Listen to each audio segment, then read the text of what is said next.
And one of the first things you got to do, this right here is actually a locking pin. It locks in. So what we got to do is we're going to take that apart. We're going to go ahead and we're going to undo the pin, get it ready to come out right here. So, and we're going to do that. And then the other thing up here is we're going to go ahead and undo the lines. If the lines are in there, you won't be able to slide the cylinder out. It'll act like a vacuum in there. Should be a valve in the end that holds those, like when the hydraulics, when you turn the machine off and it holds your boom up, there's like a little check ball valve in there. So what we're going to do, we're going to go ahead and undo everything, get it ready to go, and then we're going to slide this cylinder out so you can see what we got to deal with. I'm also going to show you how to use your own machine right here to go ahead and unbolt.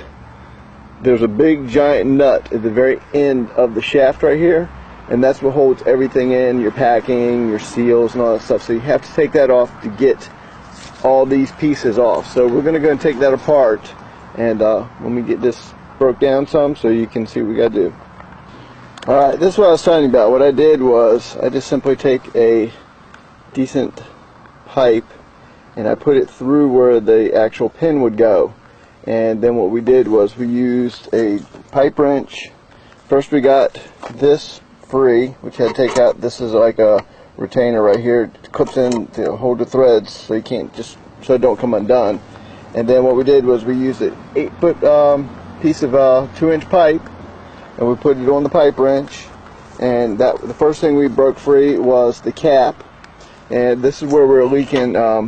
Looks like the O-ring's pretty worn out, but the seal is definitely, I mean, it's gone. So we need a new seal. Definitely need the O-rings up here. And then we're gonna see. Now it was working good, and these actually look pretty good. I'm gonna take them with me to the hydraulic shop, where I'm gonna pick up the new pieces. But this is considered the packing down here. This is what controls your pistons going in and out of the machine. And these are pretty much more for like, this is where it seals going into the top of the cylinder. This is called a piston right here. This is your cap, and then this is actually considered a dust seal up here. But when they're all trash, that's what was letting it leak out. So let me go ahead, and we use the same exact setup. These things can be 900, 1200 foot-pounds of torque. So we literally use this and an 8-foot pole, broke it free.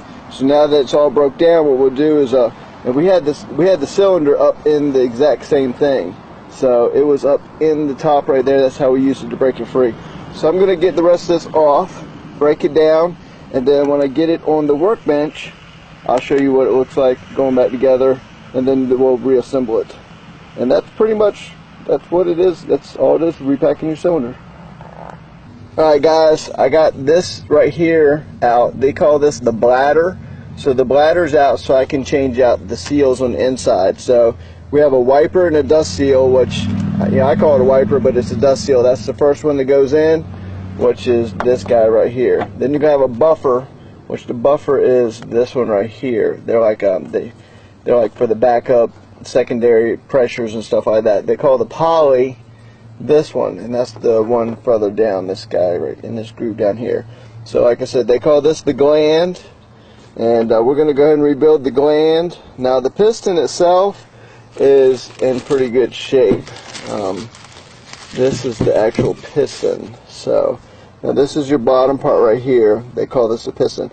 Now these two smaller guys right here, those are actually called bearings. I believe this first guy right here is also a bearing. And what the bearings do is they keep the piston from touching the actual barrel. These other pieces right here, I guess they would call that like the actual seal. But mine's in pretty good shape. I've got to clean it up, of course. So we're going to go ahead and concentrate on getting the gland rebuilt, and then I'll show you guys as we do it how pretty much everything you're going to have to do, changing out. Make sure you get everything going in the directions and watch what you had to do. Alright, as you see, I got the seal out. I usually just take a chisel and I'll start in behind one side until I go down and get it to pop free, and then I can get behind it, and then I just pretty much pry it right out. So you can do it different ways. I took out the upper buffer on here so I can get the poly in, and then you'll put the buffer back on top of it to hold it in place. Make sure you do it once over, make sure you don't have any chunks in there and everything. So Yeah, I had to stroke my rod a little bit right here. I mean, well, actually I had to clean my rod, so that way she's ready to go be put back together. So anyways, checked everything, just onced over on the piston, make sure everything was right. Everything looks good. So we're going to finish putting the poly and the seals and the buffers back in this and get the gland ready to go. Gland goes on first, and then we're going to put the piston, and then we put the nut. So anyway, so we have to finish this guy first. So let me get this done. Once it's finished, I'll cut back to it so you can see real quick, and then I'll put it together and show you how we do it. Now we're going to reverse tighten this by using the rod, a pipe up on the machine, so that way it holds everything in place while we put the big pipe wrench and the 8-foot pole on it so we can get the torque just right. If you do it on a vise, you could probably do just like we did. We broke the vise. So the machine can handle it, so that's what we're going to use. I'll show you what I'm going to do.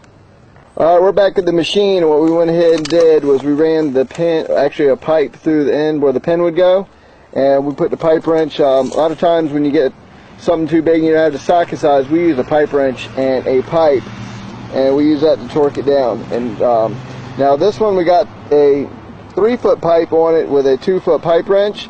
Now we're probably going to go ahead and put the 8-foot pipe on it and do it one good snug, and then what we'll do is we'll go ahead and put the barrel back on here.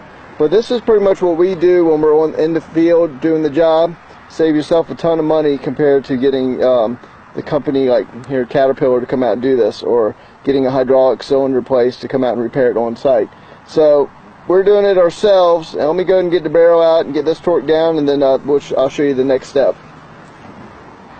Okay, cylinder's back in there. All we did, we took it from where it was right there and literally lifted the cylinder up and over, put the pin in it. Now what we're going to do is we're going to do the pin down here. We've got to rotate this rod, this right here, so the zerk is up so you can get to it. And then what we do is the final torque up here we're going to do on the machine, so that way that's done. And then we got the pin that goes in right here, and you're done, and that's repacking your cylinders. So let me get this done right here. We get this flipped around, we'll get the pin in, then we'll get it torqued down and ready to go. Alright, as you see, we got the pins back through it, bolts back through the pins, cylinders in.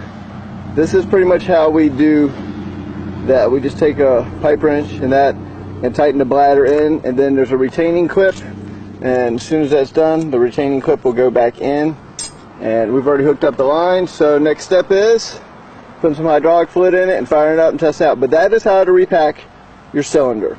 Pretty much dead on. Hope that helps. Hope y'all enjoyed it. Catch you next time.